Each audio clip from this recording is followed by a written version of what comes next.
Isaac Cohen, a middle school science teacher from Colombia, visited the Fairy Lake Botanical Garden for the first time since he came to Shenzhen in 2017.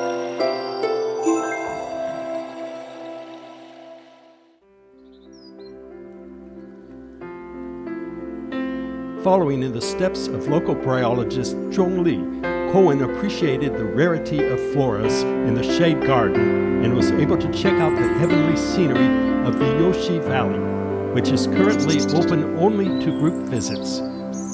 And I want to say the shade garden first. The land area is not so big, but we divide it into almost 10 small parts.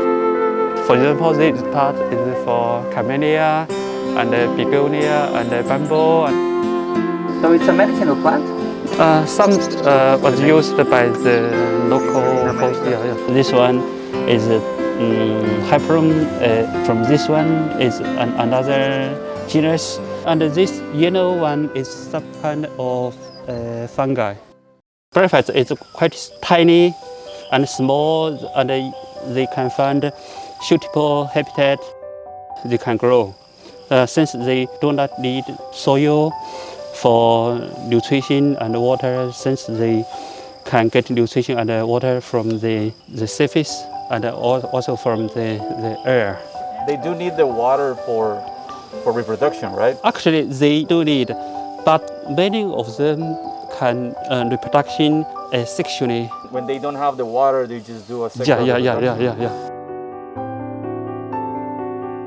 Yeah, so it's funny because it looks like if it were a different plant, but it's two things together, like an association of two different things.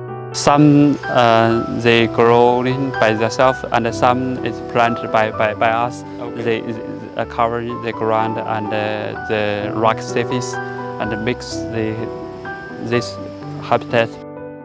Small and tiny as they are, the beauty and embedding tranquility of bryophyte mosses has been already eulogized by Tang Dynasty poets such as Wang Wei, who wrote, "The setting sun sheds its light deep into the woods, casting the tree shadows on the moss in the dark." 这个喷雾的利用主要是，秋冬季有一段时间它也很干旱，所以事实上是弥补它的水分的不足。Actually gives a beautiful background to anything, right? Yeah. I really found very easy to talk to Dr. Zhang. He's a really nice person, very knowledgeable, and willing to share his knowledge with so much passion. 我觉得张老师是一个特别热爱生物多样性、热爱登山、热爱微距摄影的这样的一个人。他近期得的这个 Grolli 奖，其实他也是同行们，就是整个国际的苔藓学家同行们基于他的比如说论著和他的工作对他做出的一个肯定和评价。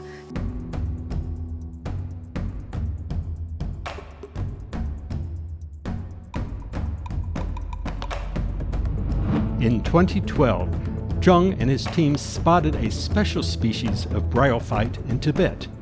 It was confirmed in 2014 that the species they found was a bryophyte that in 2013 had been officially affirmed as extinct. Therefore, at this year's International Association of Bryologists meeting, Zhang won the Grolli Award 2021 for his contributions to biodiversity research. He is the second Chinese recipient of the award. It's interesting, you're just like seeing something that a regular viewer is not going to see, right? Like when a regular person comes to a place like this, it's actually not seeing anything. Right. They just ignore how much beauty and how much diversity, how much culture you have in one place.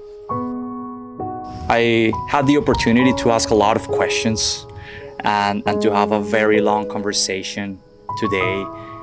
So knowing more about the bryophytes and knowing about some of the distribution of the plants, more than the usual knowledge that I already had.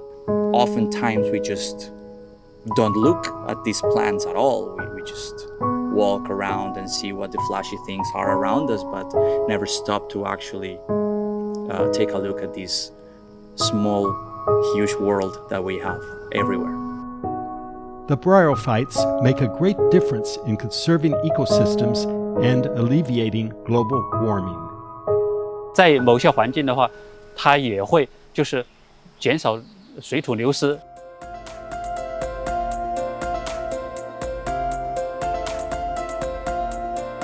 Located at the foot of Wutong Mountain, the Fairy Lake Botanical Garden is a multifunctional botanical garden integrating conservation, research, education, and tourism.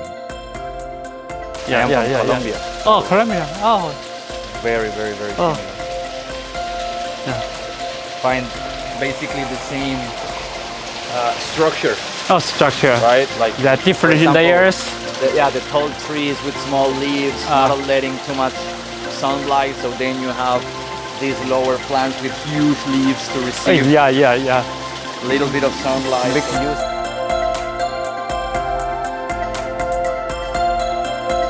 I found it a unique and interesting experience, very enriching, having the opportunity to talk to Dr.